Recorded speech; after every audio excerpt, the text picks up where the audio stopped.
ஜல்லிக்கட்டிற்கு தடை வாங்கியிருக்கும் பீட்டா அமைப்பின் பின்னணியில் கொக்கோ கோலா நிறுவனம் செயல்படுகிறது என்ற அதிர்ச்சியூட்டும் உண்மை வெளியாகியுள்ளது. குளிர்பான நிறுவனமான கொக்கோ கோலா அண்மையில் ஜனவரி 4ஆம் தேதி முதல் இந்தியாவில் பெங்களூரு நகரில் முதல் முறையாக தனது குளிரூட்டப்பட்ட பால் விற்பனையை தொடங்கியுள்ளது.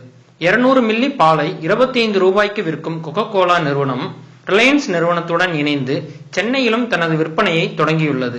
அறிமுக சலுகையாக ஒன்று வாங்கினால் ஒன்று இலவசம் என்ற கவர்ச்சி அறிமுகத்துடன் களம் இறங்கியிருக்கும் கொக்கோ கோலா இந்திய சந்தையில் பால் விற்பனையாளராக தான் மட்டுமே கோலோச்ச வேண்டும் என்ற முனைப்புடன் செயல்பட்டு வருகிறது.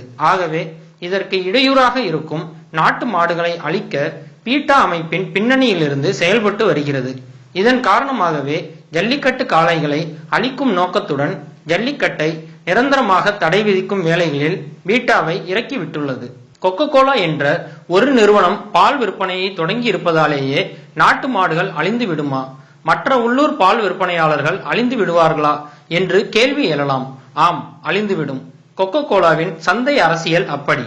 ஆரம்ப காலங்களில் கொக்கோ கோலா நிறுவனம் இந்தியாவிற்குள் காலடி எடுத்து வைப்பதற்கு முன் நமது சிறு வயதுகளில் ஊருக்கு 4 சோடா கம்பெனிகளை பார்த்திருப்போம். அவற்றில் கோழி சோடா, பன்னீர் சோடா, கலர் போன்ற பூச்சிக்கொல்லி கலப்பு இல்லாத தரமான உள்ளூர் குளிர்பானங்கள் விற்பனையாகின. இப்போது நினைத்து பாருங்கள், அத்தகைய சோடா கம்பெனிகளை பார்ப்பது அரிதினும் அரிது. ஆயிரக்கணக்கில் இருந்த உள்ளூர் குளிர்பான நிறுவனங்கள் கொக்கோ கோலாவால் அழிந்து விட்டன. பெரிய உள்ளூர் நிறுவனமான காலிமார்க் நிறுவனம் மட்டுமே கொக்கோ கோலாவுடன் போட்டியிட தள்ளாடி வருகிறது. இவற்றையெல்லாம் கூட்டி கழித்து பார்த்தால் நாட்டு மாடுகளில் இருந்து பெறப்படும் பாலை தடுக்க நினைக்கும் கொக்கோ கோலா நாட்டு மாடுகளின் இன விருத்திக்கு காரணமான காளைகளை அழிக்க நினைக்கிறது. ஆகவே ஜல்லிக்கட்டை தடை செய்வது மூலம் காளைகளை அழித்து விடலாம் என்று கணக்கு போட்டு பீட்டா அமைப்பின் பின்னணியில் இருந்து ஜல்லிக்கட்டை நிரந்தரமாக தடை செய்யும் வேலைகளில் இறங்கியுள்ளது.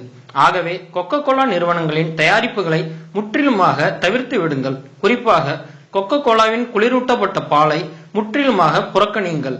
தங்களது நண்பர்களுக்கும் இந்த உண்மைகளை தெரியப்படுத்துங்கள்.